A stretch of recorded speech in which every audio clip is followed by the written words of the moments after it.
Hello, my friends. Jerry Rosa here, the Rosa Stringworks Workshop. Doesn't look like it's in perfect focus. I promise you it was in perfect focus just a moment ago. Why would it be in focus now that we're live? I don't know. I tell you what, I should have added a third thing to the title. I said I'm stumped on Sue's tractor and I'm stumped on Leon's guitar. I'm also stumped on the Gloofy laser cutter. I think just call me Stumpy, because that's just. I'm seriously telling you, I've never seen run up against more what I think are actually simple problems that I can't figure out. I've never run into stuff like this. It's all at one time. It's just nuts. Well, let me back up the truck here first and say that last night we did have a good jam at Dickie's Barbecue Pit. And guess who showed up? Mark Nadzum came in there.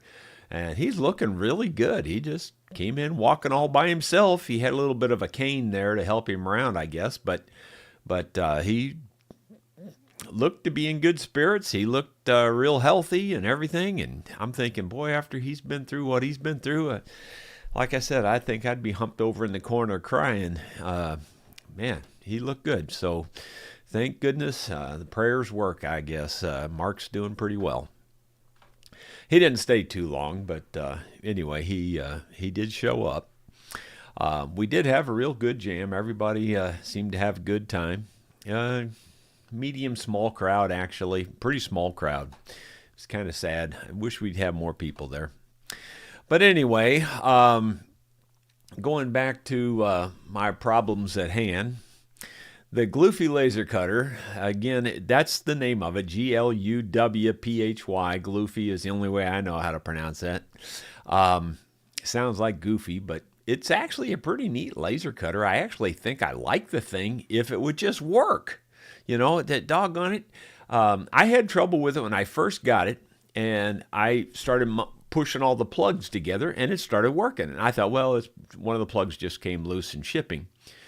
Well, now that laser won't fire again, so I wrote to them a couple of times now, and they replied back and said that they think that one of the plugs is loose. Well, I guess I'll go back through there and maybe unplug everything and plug it back in, because that must be what it is. It's got to be some loose wire or something, I guess. So that's where I'm at on the Gloofy laser cutter. I just don't see why that isn't working. It should just work. So then we move up to the current problems at hand. Well, before I got to those problems today, I did a little side project. I've got it on video for you, so let me show you that little side project. Well, my friends, I thought I would show you some of my little projects that just come up all the time. This Arc Captain welder is awesome. The clamp that's with it, that came with it, is sufficient, but they're weak. They're lightweight. I liked a good ground means everything when you're welding. So why not change it out for a really good ground? These are really strong. It almost takes two hands to open this. It's solid brass. It's heavy duty. Way more skookum, if you will. So I'm going to mount this thing in here. I'm debating on whether I want to destroy this clip.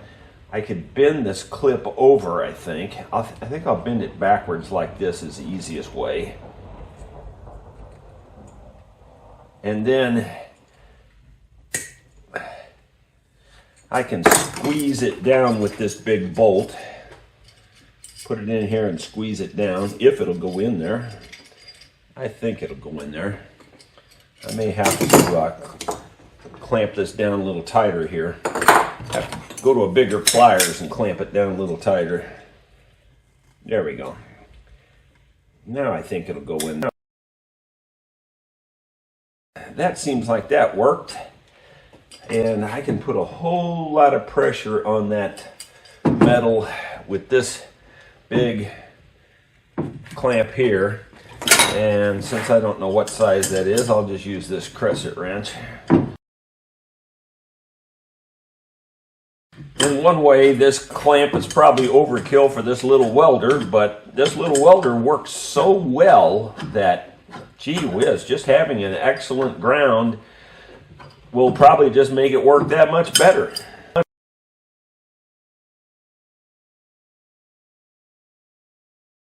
That's probably good enough. Now this little ring here is supposed to help keep this cord stable. It's meant for a much bigger cord. I don't know if I can clamp this down small enough for this little cord or not, but I'm going to try.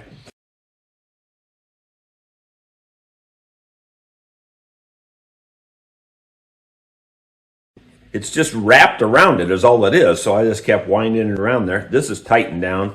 Now that's a clamp. I'm seriously telling you, you don't realize how strong that is. You gotta, that will clamp onto something. That holds on and that don't turn loose, you know. I think that's an upgrade to this little welder, and it didn't cost much. These don't really cost all that much. I ought to put this on the products I use page because these are great. Now, this is about the third or fourth one I bought. Yep, those clamps do work well. I have one on my, I have one on my big Lincoln welder. I have another one for sure on my plasma cutter. And I may have one on my TIG welder too, I think. And now I've got one on the, on this Arc Captain. Those are good clamps. They work really well. So if you've got a welder and you have trouble with your clamps, you might look into getting one of those, and I would appreciate it if you'd buy it off my products I use page. I do get a minor kickback on products that are purchased off that page, but it's real minor. Trust me, it ain't making me rich. I get, you know, maybe a 3% on some products, and some probably less than that, but it doesn't increase your cost. Anyway, so that was one little side project. And, you know, I've been telling you that I've been looking at Leon's, or that Leon brought his guitar to me to work on again. Like I said, in 40 years, and I don't think I'm exaggerating, I think I could count on one hand and have fingers left over on the number of instruments that have come back for second repair. You know, that something I did didn't fix everything or whatever, you know. Well, Leon's guitar has come back like 3 times. This is at least the 3rd time, maybe 4th time that he's brought it back to me. I am stumped. I am stumped. Here's a video on that. Now, I actually made this video to show Leon. I was going to show it to him on my phone last night. He didn't come to Dickey's. He was the only one that didn't show up there, and I haven't heard from him yet, so I don't know why. But anyway, here's a short video that I made actually for Leon, but I figured I might as well let you guys see it. Leon, looking at your guitar, I see a problem in this area right here. Can you see that? And I see a lot area down in here. On the inside, I don't actually see any problem. It's what's really weird. But this thing is moving all over back here. Now, I've looked at the bridge pad that I put in there, and that thing looks perfect. I mean, like it's like 10 times better than the bridge pad that was in it. I can't figure out why this is doing what it's doing. It's doing it all over. Like right here, especially, it's really getting bad. I don't know. I've tapped on it. All I hear is a very, very faint, like extra noise that probably shouldn't be there, but it doesn't sound identifiable. It's just like a little bit of a fuzz sound, very faint. I don't hear any rattle. I've used this scope and I've looked inside it all over. I can't see anything loose. I just can't figure it out. You can see right here it's pulling up. Yeah, I don't know. It's just weird. And it, like right in here, it feels like it's pulling. Right in here. Yeah, I can't put my finger on it. Like right back in here, there's a big hump. And that's back past where the bridge pad is, you know, so it's got to be something in this area or this area. It's got to be, but I sure can't find it. Totally stumped. I mean, I've looked inside that thing. I've probably spent 30 minutes just looking at every single brace inside that thing and tapping on it, and I usually can find stuff that's wrong in a heartbeat. Now, keep in mind, this thing's been in here several times, and I've checked this thing over several times before. I don't know. This thing just don't want to be a guitar. That's all I know for sure. And I wish I had the words, some lines that I could write a song about that, because it needs to be written. It really does. That would be a good song. Well, that's the story on Leon's guitar, and I don't know where to start. I mean, I guess I'm going to take the strings off of it and see if that changes how maybe I can find something loose or vibrating in there. Typically, when you got the strings on them with all that pressure, that's when you typically see the problem. I don't see any problem in there. So, I don't know. I'm going to take the strings off and tap on it and see if I hear anything loose and vibrating that way, because I don't really hear anything this way. Although, like I said, I hear a very, very slight extra little zzz like that, but it's not even that near that loud. It's real, just almost like a hiss. It's so faint. It's just an extra little noise that probably shouldn't be there, but I can't figure out what it is, and it don't seem like it's really like a loose brace or anything. I just don't know. So I'm stumped on that, and I'm really stumped on this darn tractor. Here we go again. Well, here's project number 2 for this morning, and I've got the new coils in for this, so even though I don't think the coils are the problem now, I honestly think it's this sensor down here, a fuel sensor. That's what I think it is. But since I ordered the coils and I don't like to return stuff, I'm going to go ahead and put the coils on it. This thing is 20 some years old, and it probably could use new coils anyway, I don't know. I may be wasting my time here. The coils was the only thing I could think of. Someone mentioned that this fuel sensor could be the problem, and then after they said that, I went, oh my gosh, I bet that is the problem. I know a lot about carburetors and engines, but it's all old school knowledge. I don't know about all this new electronic stuff. And I didn't even think about that. Never occurred to me that this thing has this fuel sensor thing on here. And therefore, I didn't think to check that.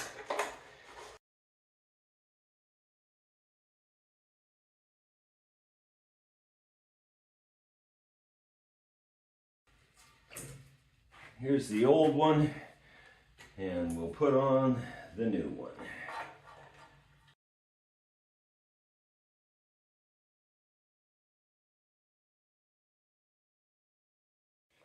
Well, I'm sure you won't be able to see exactly what I'm doing, but I'm just taking a business card, putting it in between this new coil, ignition coil, and I'm going to spin this around till the magnet lines up.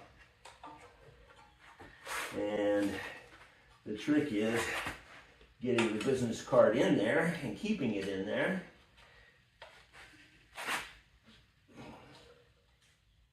While the magnet lines up.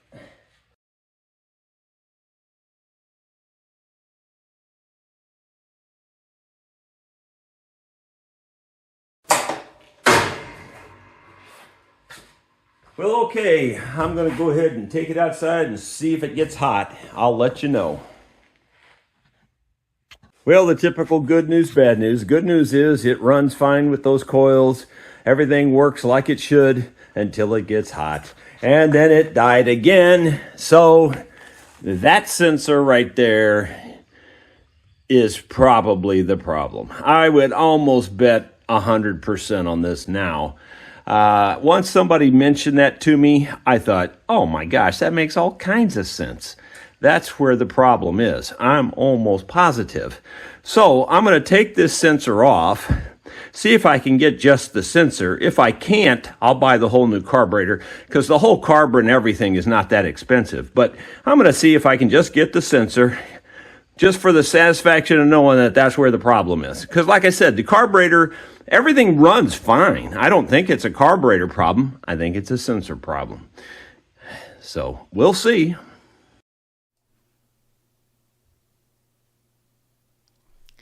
Did you read the note on the screen there? You know, where I said I would bet it's that? And I put a note on there that says, you better watch out, casino breath. It may not be that. I don't know what it is. And I'm not sure it's that anymore now either. And here's why. You have no idea how many things I've tried on this. And don't bother mentioning any of the simple things. I've already replaced everything. Everything's replaced. The only thing I haven't replaced, literally, at this point, well, it'd be like a new engine or a new carburetor. I haven't replaced the carburetor yet. But short of the carburetor, everything else has been replaced and checked. So here's what I did to kind of test the fuel sensor idea. Well, first of all, I, tried it with the new coils. And, of course, it worked until it died. And it actually worked a long time. I thought, well, maybe it was the coils, because it worked about 20 minutes or so and cut perfectly. Everything had plenty of power. And then it just went and died. Which sounds like it's running out of fuel to me. So I thought, well, it's got to be that dang fuel sensor. So I come back up there. I start doing some research on the fuel sensor. So I read about it. It says you can take those off and clean them, and sometimes that'll fix your problem. So I thought, well, all right, I'll try that. So I take it apart. There's not much to this one. This one particular one has almost nothing except it's got a spring and a little plunger, and that's it, pretty much. And so I just made sure that area was clean inside there, that it could move good and all that. And when you plug it in, you can hear it click back. In other words, it pulls the plunger back so it's not shutting off the fuel. When the plunger's forward, it's got a little needle on it and it shuts the fuel off. So you can hear it actually click it back. And I'm going, okay, well, I guess it's working. So that part's working. So I take it out and drive it, and I'm thinking, maybe I fixed it. Maybe, tapping on it and cleaning it, maybe that fixed it. Ran a few minutes and then it quit. So I thought, well, how could I test this thing to see if that could be the problem? Because what I think it's doing is I think it's losing that magnet and then the spring pushes it closed is what I think's happening. I don't know. That's what I think, because you can't see in there. You don't know what it's really doing. That's just what I'm thinking it must be doing. So I thought, well, I'll try disconnecting the wire and just not even have it connected and see if it'll start. Well, it won't start without that wire connected. When you put the wire connected, you can hear it click, and so therefore that sensor thing seems to be working. And it'll start right up, and it'll run a few minutes, and then it'll die again, especially under load. Well, so I thought, well, there's got to be another way maybe to bypass this goofy thing. So I took it apart. Well, first, before I did that, I thought, well, it gets hot, and that's when it seems to fail. I mean, it's like when it gets warm. So I traced this wire back that goes to that thing, and I traced it back through. And I took the shroud back off again, the housing off again, and traced that wire. And sure enough, the wire is wire tied tightly to the intake manifold. Now, the intake manifold doesn't get as hot as the exhaust manifold, but it gets pretty darn hot because it's connected to the head just like the exhaust manifold is, and it gets pretty darn hot. Well, it's literally zip tied to it. So I'm thinking, well, maybe that wire's just getting extra hot and causing the problem. So I undid that wire from the exhaust manifold and rerouted it so it wasn't touching anything hot. That didn't fix it either. It ran a few minutes and it died again. So I'm thinking, well, I doubt that's the problem. How else can I test it? So I took the whole fuel sensor back off again, and I took the plunger out of it. The plunger's loose. It's not like you're breaking anything. It just falls out, actually. The spring pushes it out, and the plunger falls on the ground if you're not careful. So I just took it apart, took the plunger out, put it back together, and it started right up. I have the wires connected too. No, actually I didn't. I didn't even connect the wires. And it started right up when you have the plunger in there, and the wires are not connected, it won't start because that plunger's pushed forward. But I took the plunger out, and I don't even have the wires connected or anything. I just put the thing back in there so the fuel wouldn't come out. It started right up and ran real good. I took off, and I was cutting for a few minutes. It did the same thing, just died again. Except this time it was even worse. I could barely get it back to the shop. I mean, even though it dies, you can usually restart it right away and come right back to the shop, I just don't know what it is. I honestly don't think it's the darn fuel sensor. So now the only thing I haven't done is the carburetor. And I have taken the carburetor off and cleaned it like 2 times with the sonic cleaner. And I'm no dummy on carburetors. I know how carburetors work. I know all the ports and the jets and it looks perfect to me. I don't think I don't know what it is. If anybody's got any other ideas, I'd be glad to hear them. I went ahead and ordered a whole new carburetor, of course, with a new fuel sensor attached and everything. So I'm going to put that on. It's only $40. It's not worth worrying about. So I'm throwing parts at the darn thing because I don't know what else to do. I just am stumped. I don't think it's a valve problem. These kinds of engines are notorious for having problems with their valves. Well, I've set the valves a couple of different times on it, and it seems to be working. I mean, it starts easy. It runs for a long time. Why would the valves be a problem after so long a time? I mean, unless somebody else knows something I can't think of. It seems like everything's right. I checked the valve gaps. Everything looks good to me. I don't know what it is. I'll bet $1,000 though right now that it's something stupid simple. I'll bet it's something stupid simple. I bet it's not even a $50 fix. I just can't figure out what it is. Unless it's this carburetor. That's the only other thing I can think of at this point. So that's what I'm doing. I am so confused. I have never been more stumped in my whole life on 3 things that ordinarily I feel like these kinds of things I can just fix like that. Just like that. And that's not happening right now. Eddie Turner was the first one today, Joe Nigan, and then David Thorpe. I'm not going to mention any names or anything because I'm going to try to keep this all anonymous, but I did get one video so far on the contest. By the way, the problem with the videos, I hadn't thought of this, and it's another one of these things I just didn't think through, is that those videos are huge, so you can't always email them. One way you might be able to email them to me is using the Google Drive method. Another way is, and this particular person did this, they just posted it on their own YouTube channel, posted the video that way, and I could get to it that way.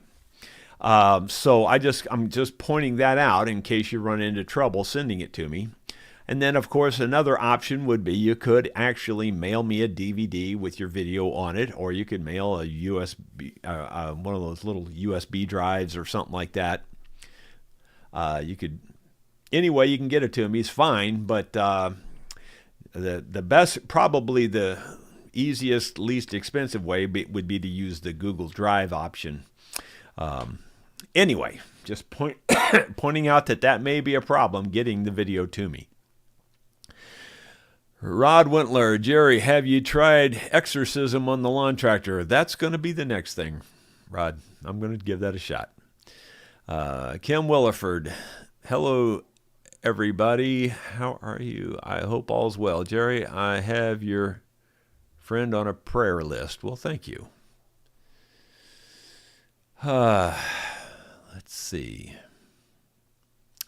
David Tharp, did you know that the Lone Ranger family shot Tonto? He found out what Kemosabe really meant.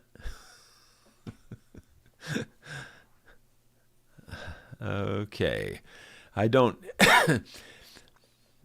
know what Kemosabe really means. I just assumed it meant friend or something, but I don't know. Maybe I'm missing something there. Probably am. Again, I'm not a good reader. Kenneth Ennis, hope you're feeling better. God bless. Well, if you're talking to me, I still got this darn cough, and I don't think it's going away anytime soon. David Tharp, my IQ test results came back yesterday. They were negative. Let's see. Moving on. Dottie Hildebrand, prayers for all the Rosa. Thank you very much, Dottie. Appreciate it. Hoping for your grandson to go through his operation in October. Make it really easy on him. I hope so. Let's see. Moving down. Dottie, prayers for the Mark to get well soon. Well, he looked good last night. I have to admit, I sure didn't expect him to walk in and look as good. He had 3 tumors removed. Lungs and something else. I forget now where they were now, but 3 tumors. He added that he was operated on with a robot. The robot did the operation. Well, there's a lot of good and bad with that kind of stuff. The good is with a robot like that, typically you don't have to worry so much about infection because everything's sterilized. And, where people, they're just germ carriers, and when people are inside you, you got problems. But so that would be the one real positive with the, robotic type operation. I hope that works out real well. I've been watching quite a bit on Elon Musk on his Neuralink stuff. They're working on the eye also with the Neuralink. And that looks real promising to bring back eyesight. I think they're going to be able to do it. Now, it isn't going to be eyesight like you and I typically have. It's going to be more eyesight like the little Nintendo game where it's all pixelated looking stuff. But if you don't have eyesight at all, that might be pretty good, at least to keep you from walking into stuff and maybe walking into a car out on the street and that kind of thing. But, and of course that's just stage 1. They'll improve that over time. But it's pretty promising. Yeah, it's good and bad, It's good and bad. This kind of technology, as long as it's used for good, it's awesome. Lots of stuff like this gets used for bad. Brian Biscup, good afternoon from Elgin, Illinois. Well, good afternoon to you. Let's see, moving on down. Wayne Blitz has some question marks at the end there. It says, good afternoon, Jerry. Well, I got time to get on today. My wife is doing very good in rehab. Should be this weekend. Hopefully all will. Everybody baled third crop of hay. Third crop of hay. Oh my gosh, that never happened here. Our second crop is weak. And this time, JR got nervous and baled it green because he thought it was going to get rain on. And it turned out there was a very light little sprinkle that came, and that's all it was. He'd have been way better off leaving it out there and letting it dry an extra day or so. I'm still worried that's going to burn the barn down.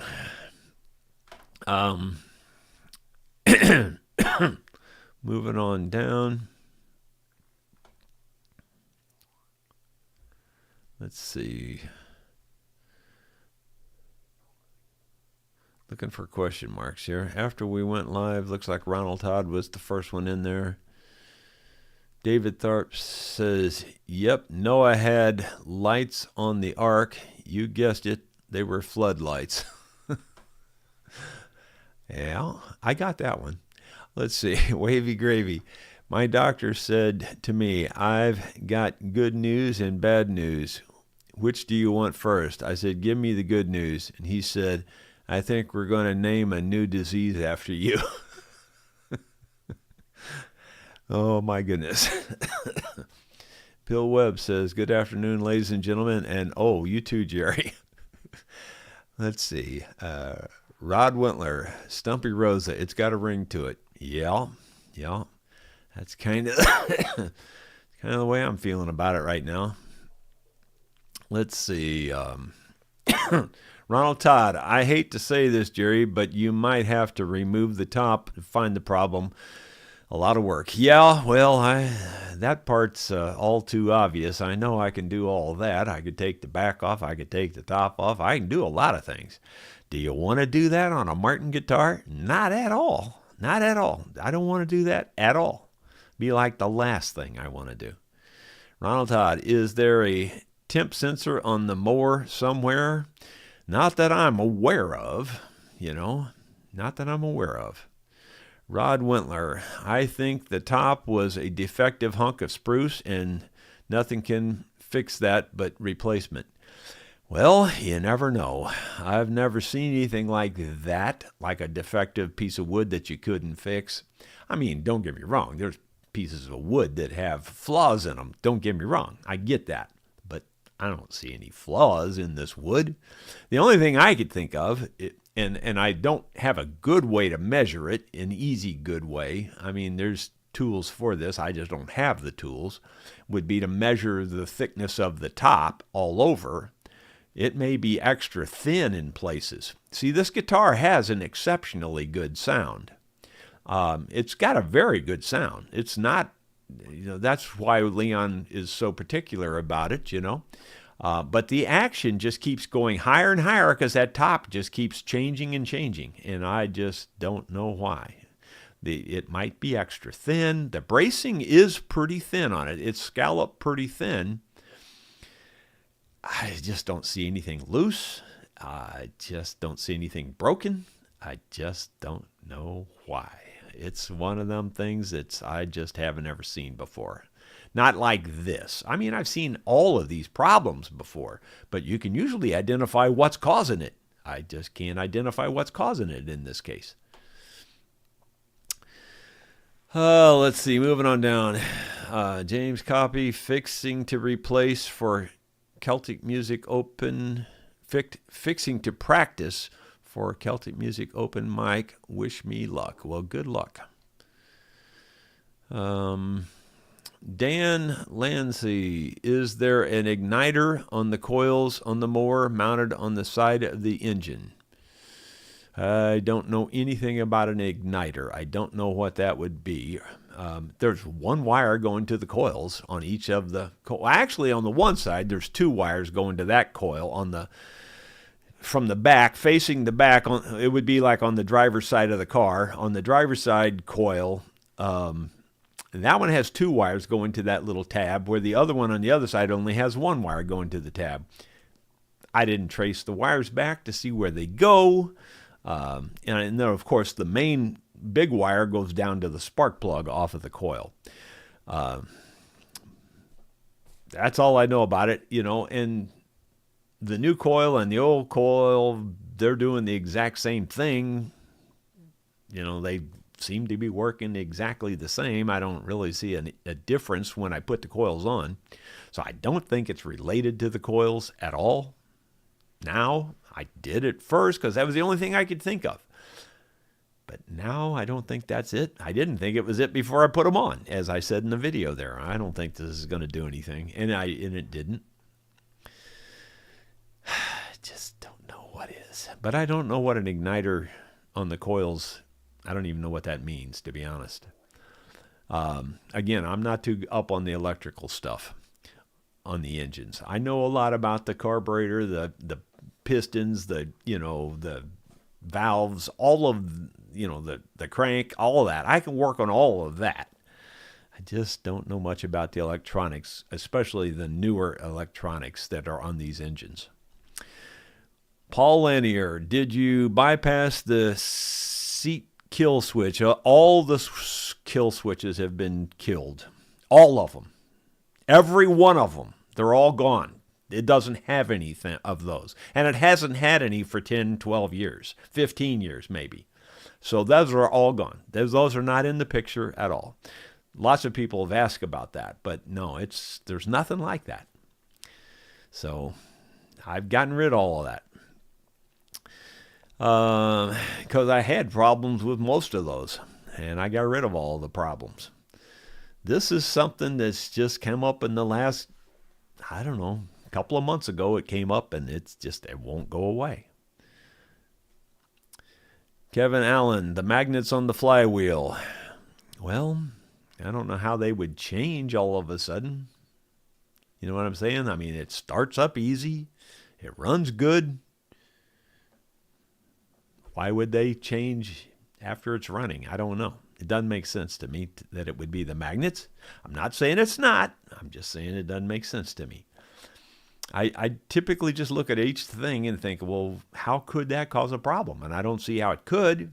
If you can explain how it could, that might change my mind. But right now, I don't see how that could do it.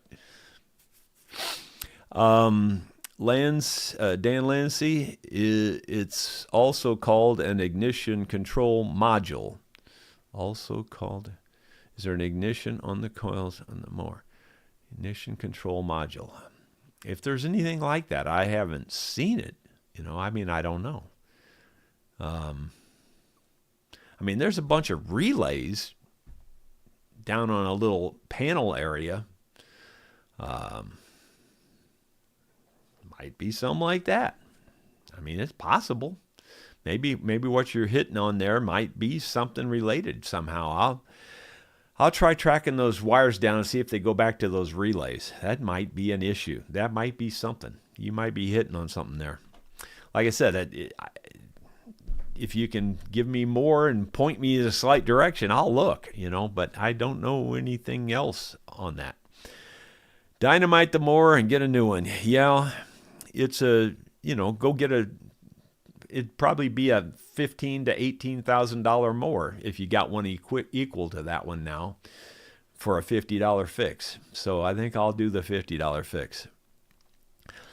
Eddie D. Hi, Jerry. How about the gas tank vent? We've talked about that 1,000 times already, and no, that's not it. It's definitely not it.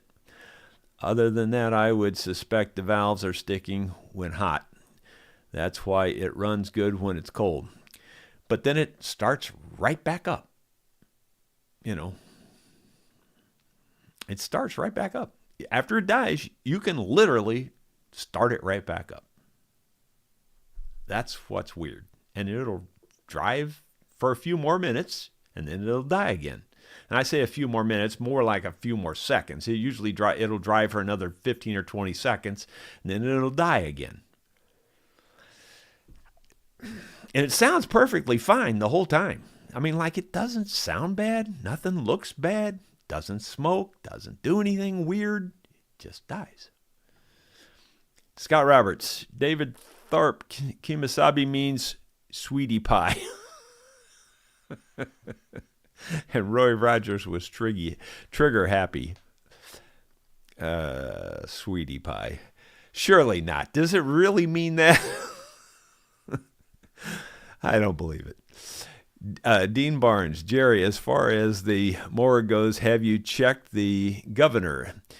Not so much. I mean, I've messed with it there. I mean, it seems to function, but I'm not saying it's not the governor. I'm not saying that. I just don't know what to check on it. I mean, I don't see what would be right or wrong. I don't know a lot about governors. That's another thing I don't know a lot about. I've had them apart before years ago. This is years ago, you got to understand. I haven't messed with a governor in probably 30 or 40 years at least. So I don't really know much about the governors, to be truthful. So I don't know how to really check to see if it's a problem, but it just doesn't, I don't know. Again, I'm trying to think of how would that cause the problem. If you could explain how it might cause the problem, then I might know what to go look for. But I can't see how that would cause a problem like I'm experiencing. Might. I'm not saying it's not. That's not what I'm saying. I just don't get how it would. I think it scrolled on me again. Yeah, I think it did. Can you check the compression when it's hot and not wanting to run? Well, I don't. Yeah, I think I've got a compression tester out there. I think I bought one a while back and I set it on the shelf. I don't think I've ever used it. So I don't know much about checking compression, but maybe I should try that. But again, it just starts right back up. You'd think if it was hot and the hot was causing a compression leak, that it wouldn't start right back up. But it starts right back up. So I don't know.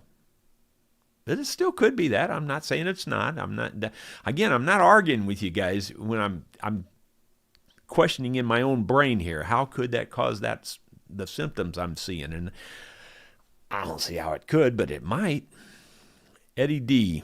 It could be weak valve springs, something related to the valves, especially if they're known to have valve problems. Yeah.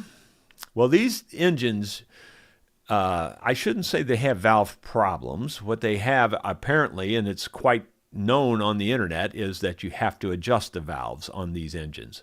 Well, these are adjusted. They seem to be perfectly fine. But who knows? Again, I'm not saying it's not. I just don't see how it could hardly be a problem with the valves since they seem to be working and it seems to start up easy enough and runs pretty darn good when it runs. It just dies. To me, it still sounds to me the way when it dies. See, again, I'm not trying to sound like I know everything because that's not it. But I've heard these kinds of sounds my whole life. Because you got to remember, I grew up in a lawn service. He had like 7 lawn tractors, maybe a dozen push mowers, and all kinds of other engines. And I've worked on all of them, and I know how they sound when they run out of fuel. That's how this one sounds. It sounds like it's running out of fuel. Well, it's got a new electric fuel pump on it. I don't think it's really running out of fuel that way. I think it's running out of fuel either in the carburetor or this darn fuel sensor thing. Again, I don't know what it is. I just don't know. But it sounds like it's running out of fuel. That's what it sounds like. And then the fuel comes back, and then it starts right back up. And then it runs out of fuel again really quick. And it just seems to do it after it gets hot. That's what it sounds like. Again, it could be fooling me. It may not be there. It may not be running out of fuel. It may be something else. But that's what it sounds like. That's why I keep harping on that.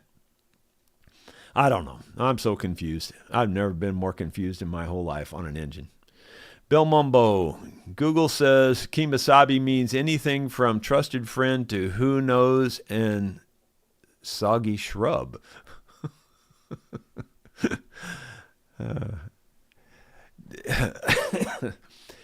David Tharp, gee whiz, about this time in 2020 we couldn't find toilet paper. Now we can't afford it. Yeah, that's for sure. Nancy, can he send the guitar to Martin? I don't think so. There's a whole lot of hype about all that stuff, about warranties and all this kind of thing. And most of it's hype. It really is. You believe what you want, but you'll find out pretty quick when you send these things back to these companies. Now, if they're brand new, yeah, they'll work with you and try to fix you up pretty good. But when they're older like this, they like to charge. They like to, even though they say lifetime guarantee and warranty and all this stuff, it doesn't work out that way. And the only reason I know that, because I don't have any firsthand knowledge, it's all customers telling me. I tried to send this back to Martin. They kept it for 7 months and told me that they couldn't fix it, and they sent it back to me. And then I fix it. You know what I mean? That's happened more than once. I don't know. It's just not quite like it sounds when you send it back to these companies. If it was brand new, for sure, but it's not brand new. Ronald Todd, what kind of engine is on the mower? Make and size. It's a Kawasaki 25 horse. I think the model number, if I remember right, and I'm going by memory, is 721 FHV, I think. And I might have it's 721 for sure. FHV is in there for sure. I may have the order of that messed up. I don't remember. I think it's 721 FHV, I think is what it is. The V is for V-twin, I think. It's a twin cylinder. Ben Boyd, song idea. I don't want to be a guitar. I keep playing the same old songs. I need to find a place where I know that I belong. And well, that's got some possibilities. Um, yeah, we need this song. We really do need to write this song on this guitar. Wavy Gravy. The lawnmower people told me they thought I had a problem with the governor. I said, I doubt it. I voted for him twice. I don't remember if I'm sure I mentioned this on my channel years ago, but several years ago, the attorney, what's the second guy in control of below the governor, attorney general or something like that? Anyway, that guy was in my shop. He came in. He brought his whole entourage in.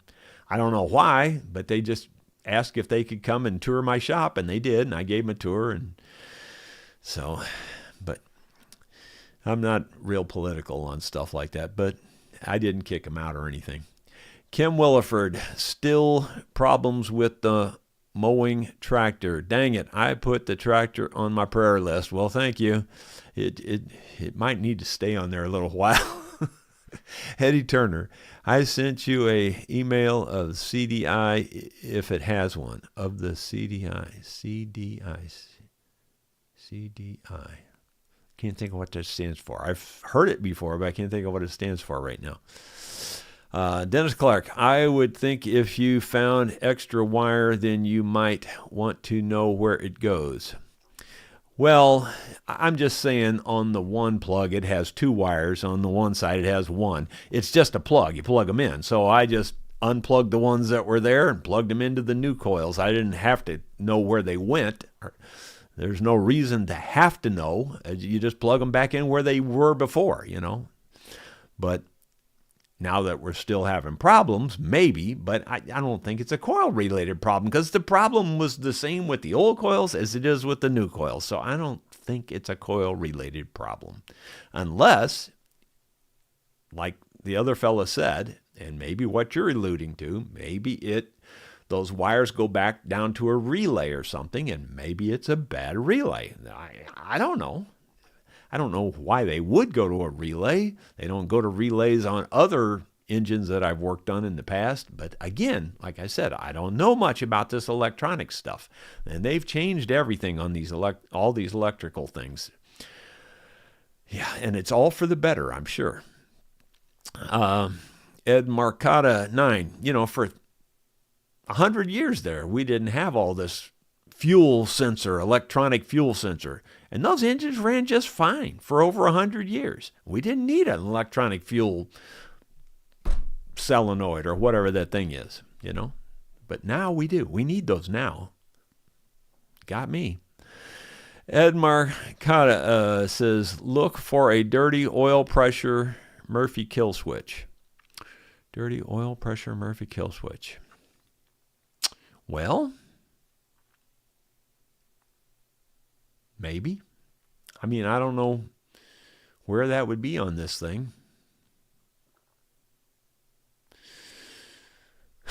I don't know.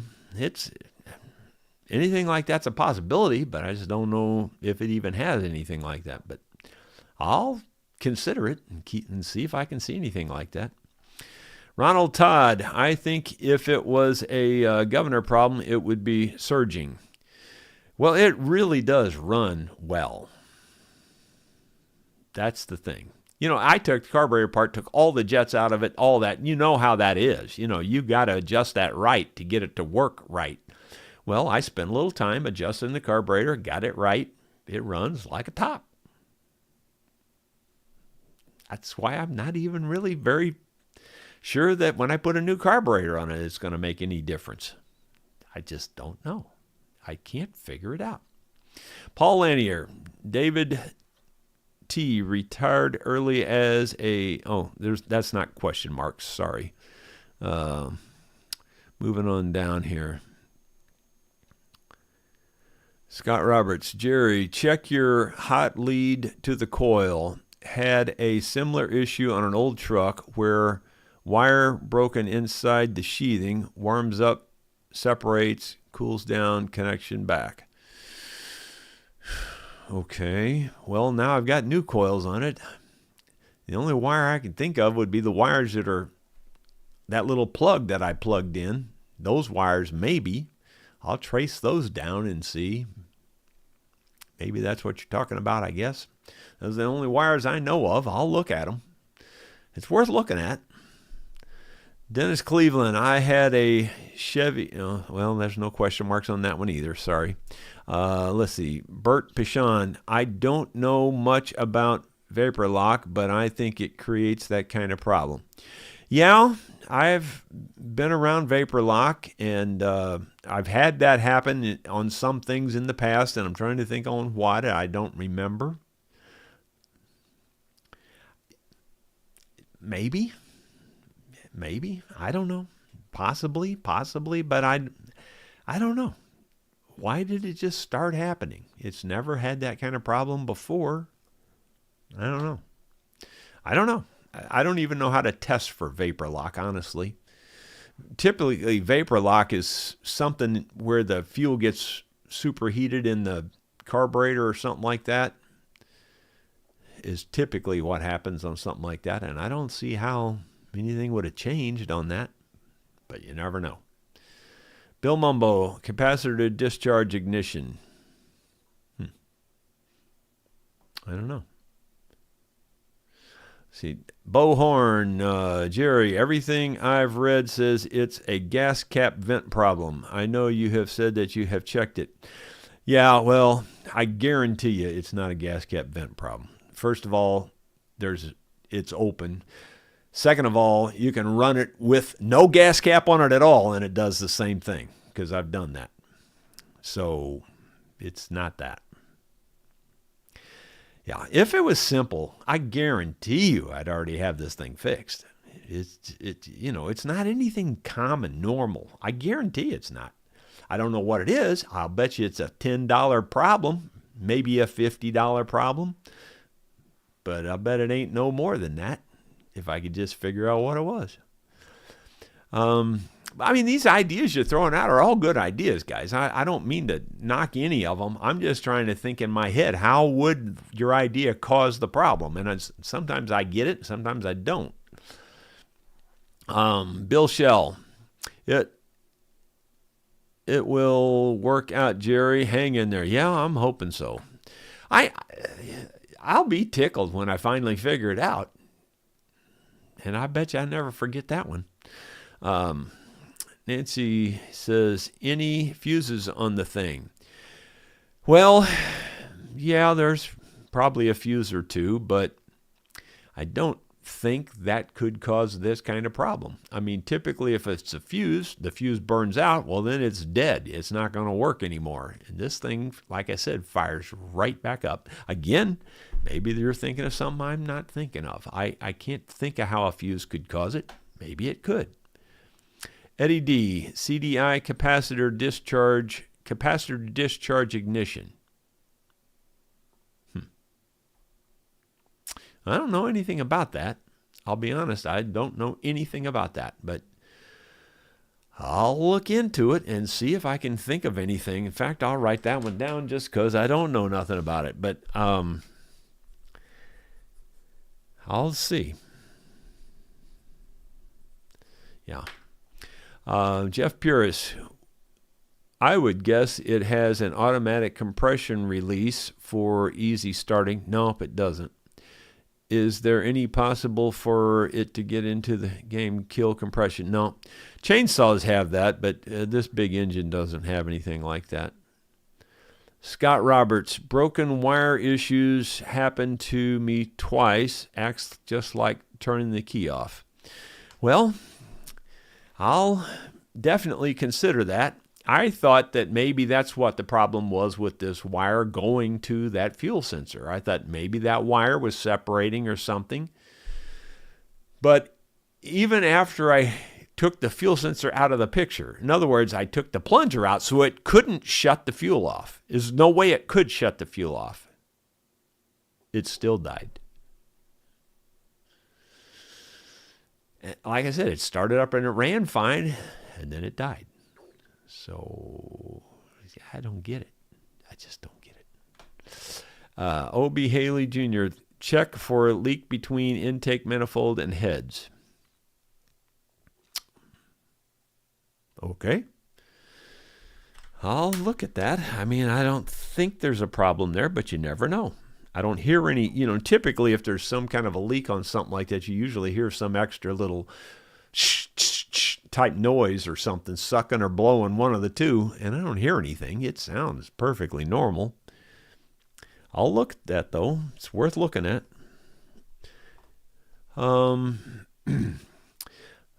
I agree with Scott Roberts, and I forgot what Scott Roberts said. Broken wire issues, yeah. Broken wires, yeah. It's possible. I definitely have been looking for that, but I haven't found anything like that yet. But I don't know.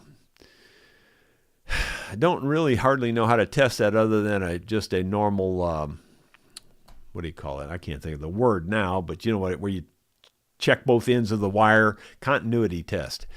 I can do a continuity test, but if it's connected while it's cool, it won't tell me what happens when it gets hot, And when it's hot, you can't test it because it's running. You know what I'm saying? And I don't know. Anyway. Obie Haley, check for a leak. Okay, let's see. Dennis Cleveland, agrees with Scott. Okay, moving on down. Dan Lancy, did you lose a shield on top of the muffler? Heats up the fuel line, causes vapor lock. Well, the muffler's nowhere near the fuel line on this particular thing. And I agree. I know what causes vapor locks. Something gets extra hot. But I don't think anything like that could be happening here. It's not, I'm not saying it's not. You understand, each one of these things, I just doubt that's the issue. I just doubt it because I don't know how it could happen. But you never know.